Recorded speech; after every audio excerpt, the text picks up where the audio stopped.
शादी खत्म होने के बाद तीनों बहुएं अपने ससुराल आ जाती हैं, जहां उमा देवी अपनी तीनों बहुओं का गृह प्रवेश करती हैं। जिसके बाद वो अपनी गोरी बहू को एक छोटा सा गिफ्ट पैक देती है, जिसे देख वो गोरी बहू, जिसका नाम श्रुति होता है, अपनी सास से कहती है, माँ जी इस बॉक्स में क्या है? जरा खोल कर तो देख बहू, तुझे सब पता चल जाएगा। श्रुति उस बॉक्स को खोलती है तो उसमें स्कूटी की चाबी रखी हुई होती है, जिसे देख श्रुति जल्दी से बाहर जाती है और वहां खड़ी स्कूटी देख बहुत खुश होती है। थैंक यू सो मच माँ जी। बहू तुम मेरे लिए किसी लक्ष्मी से कम नहीं हो, इसलिए ये एक छोटा सा तोहफा मेरी तरफ से तुम्हारे लिए। अब तुम्हें कहीं भी जाना हो तो तुम इस स्कूटी में जा सकती हो। अपनी देवरानी को नेग में स्कूटी मिलती देख बड़ी बहू अपनी सास से पूछती है, माँ जी हमारा नेग कहाँ है? हाँ हाँ, ये लो तुम्हारा नेग। ये तुम दोनों की साइकिल की चाबियां हैं। आज के बाद जब भी तुम दोनों को कहीं जाना हो तो इस साइकिल पर बैठकर चली जाया करो, समझी? आई बड़ी नेग लेने। तुम दोनों काली बहुओं को मैंने साइकिल दे दी, ये भी शुक्र मनाओ, वरना शक्ल तो तुम्हारी 100 रुपए से ज्यादा की नहीं है। अपनी जेठानियों का ऐसा उपहार देखकर श्रुति खूब हंसती है। फिर सभी अपने कमरे में आराम करने चली जाती हैं। अगली सुबह शामली और प्रज्ञा दोनों काली बहुएं सुबह जल्दी उठकर अपनी पहली रसोई बनाने में लग जाती है, जबकि गोरी बहू श्रुति आराम से उठती है और फिर सज धज कर तैयार होकर बैठ जाती है, जिसे देख उसकी सास उसकी तारीफ करते हुए कहती है, अरे वाह, मेरी गोरी बहू तो इस साड़ी में किसी अप्सरा से कम नहीं लग रही। अच्छा, आज तुम्हारी पहली रसोई है तो तुम्हें अपनी पहली रसोई में जो भी बनाना है बना लो, मैं तब तक मंदिर होकर आती हूँ। ये कहकर उमा देवी वहां से चली जाती हैं, लेकिन श्रुति का मुंह बन जाता है। फिर वो किचन में जाती है, जहां उसकी दोनों जेठानियां तरह तरह के पकवान बना रही होती हैं। अरे वाह, इन दोनों ने तो हलवाई की तरह इतने पकवान बना दिए कि दोनों इस घर की बहुएं कम और चौराहे पर बैठने वाली हलवाई ज्यादा लग रही हैं। और एक मैं हूँ जिसे मैगी से ज्यादा कुछ बनाना भी नहीं आता। एक काम करती हूँ, मैं माँ जी के लिए मैगी मसाला बनाती हूँ। वैसे भी मैं गोरी बहू उनकी फेवरेट हूँ, तो उन्हें तो मेरे हाथ का कुछ भी बनाया हुआ अच्छा ही लगेगा। अगर आप लोगों का हो गया हो तो हटिए, मुझे मैगी बनानी है। श्रुति, तुम अपनी पहली रसोई में मैगी बनाओगी? हाँ तो मेरी मर्जी, मैं कुछ भी बनाऊं। कुछ देर बाद उमा मंदिर से लौटती है। फिर तीनों बहुएं अपनी पहली रसोइयों से परोसती हैं। श्रुति बहू, तुमने पहली रसोई में मैगी बनाई है? जी माँ जी।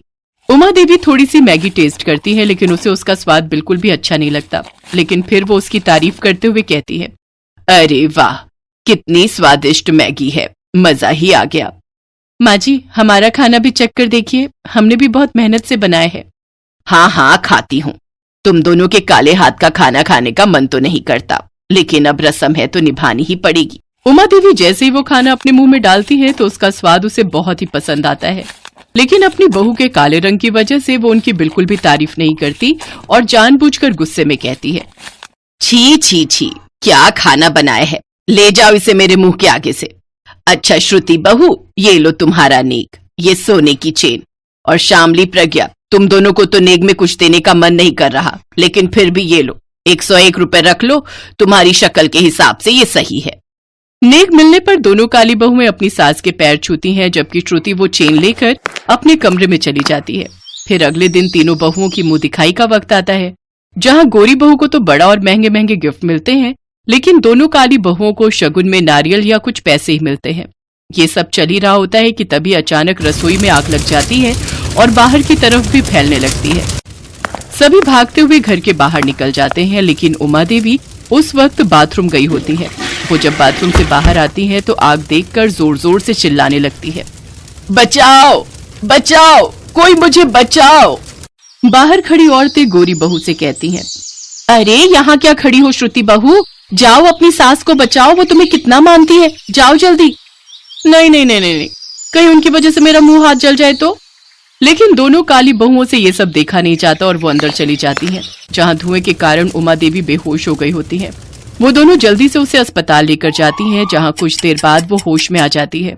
जब उसे सारी बात पता चलती है तो उसे अपनी गलती का एहसास होता है और वो अपनी दोनों काली बहुओं से हाथ जोड़कर माफी मांगते हुए कहती है, शामली, प्रज्ञा बहू, मुझे माफ कर दो। काले और गोरे रंग की वजह से मैंने तुम तीनों में भेदभाव किया। जिसे मैंने इतना चाहा उसी ने मुझे मरने के लिए छोड़ दिया, और तुम दोनों हो कि तुम दोनों ने अपनी जान पर खेलकर मेरी जान बचाई। नहीं माँ जी, आप हमसे माफी मत मांगिए। आप हमसे बड़ी हैं। ये हाथ सिर्फ आशीर्वाद देने के लिए ही उठने चाहिए, माफी मांगने के लिए नहीं। फिर श्रुति को भी अपनी गलती का एहसास होता है और वो अपनी सास और दोनों जेठानियों से माफी मांगती है। दोनों उसे माफ कर देती हैं और अब सब एक साथ खुशी खुशी रहती हैं।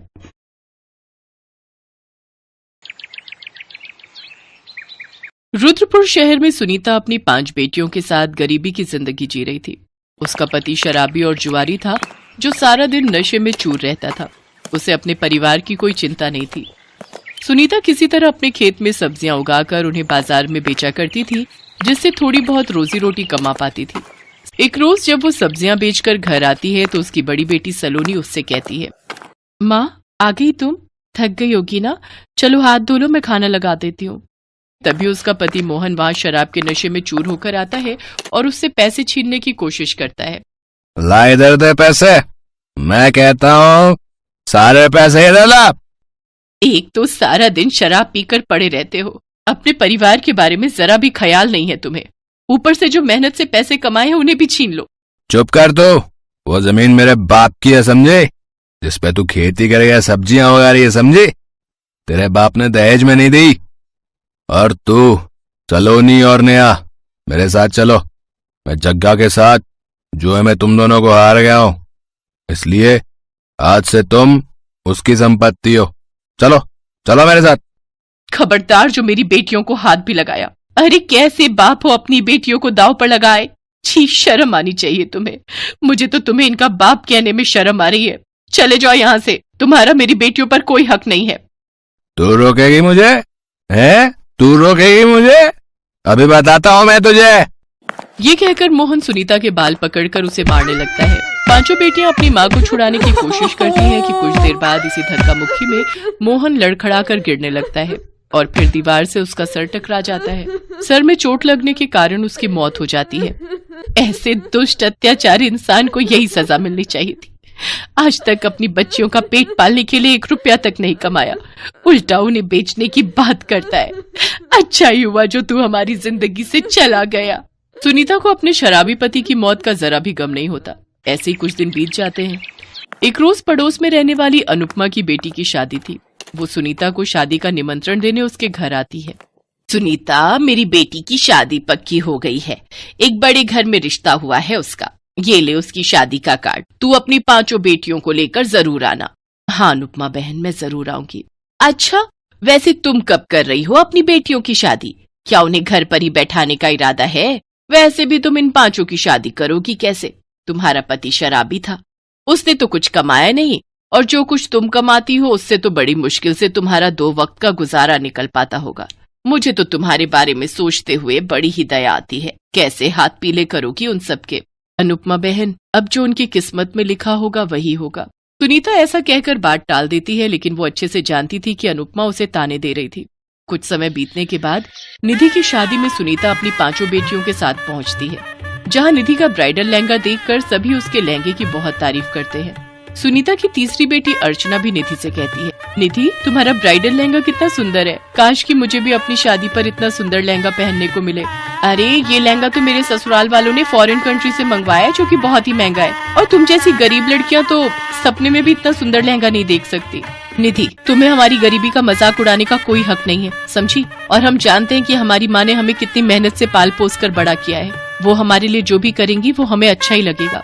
वो 5 बहनें बहुत ही समझदार थी। वो अपनी माँ की हालत जानती थी, इसलिए वो किसी भी चीज की फरमाइश नहीं करती थी। एक रोज सुनीता की तबीयत थोड़ी खराब थी तो उसकी मंझली बेटी रेखा उससे कहती है, माँ आज तुम काम पर मत जाओ, तुम्हारी तबीयत ठीक नहीं है। आज आपकी जगह मैं सब्जियां बेचने चली जाती हूँ।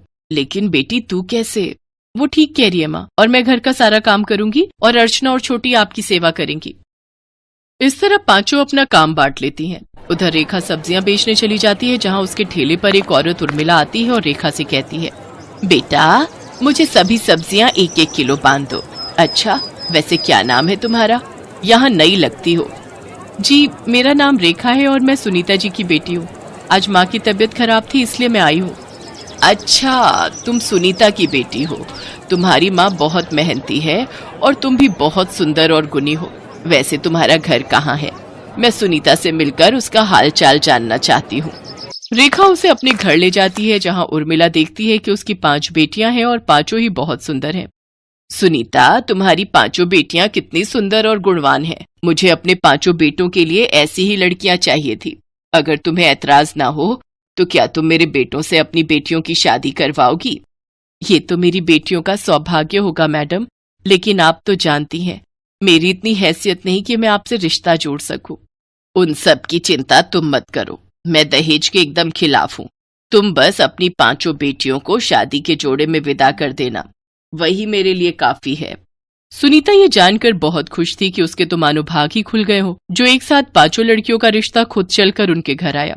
लेकिन उसे अब चिंता थी तो 5 की शादी के जोड़े की। हे भगवान, मेरे पास तो इतने भी पैसे नहीं है कि मैं अपनी 5 बेटियों को शादी का जोड़ा दिला सकूं। तभी उसकी बेटी सलोनी वहां आती है और अपनी माँ से कहती है, माँ, आपको चिंता करने की कोई जरूरत नहीं है। ये देखिए, हमने पुरानी साड़ियों से और कतरन से 5 ब्राइडल लहंगे बनाकर तैयार किए हैं। क्या? सचमुच? ये तो बहुत ही सुंदर है, उस निधि के ब्राइडल लहंगे से भी कहीं ज्यादा। लेकिन तुम 5 ने सिलाई कब सीखी? जब आप सब्जी बेचने जाती थी, हमने सिलाई सीखकर ये लहंगे सिले हैं।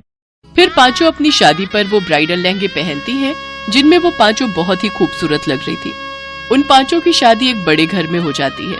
वो 5 अब अपनी माँ को भी अपने साथ अपने ससुराल में ही रखती है और अपनी सास और माँ की खूब सेवा करती हैं।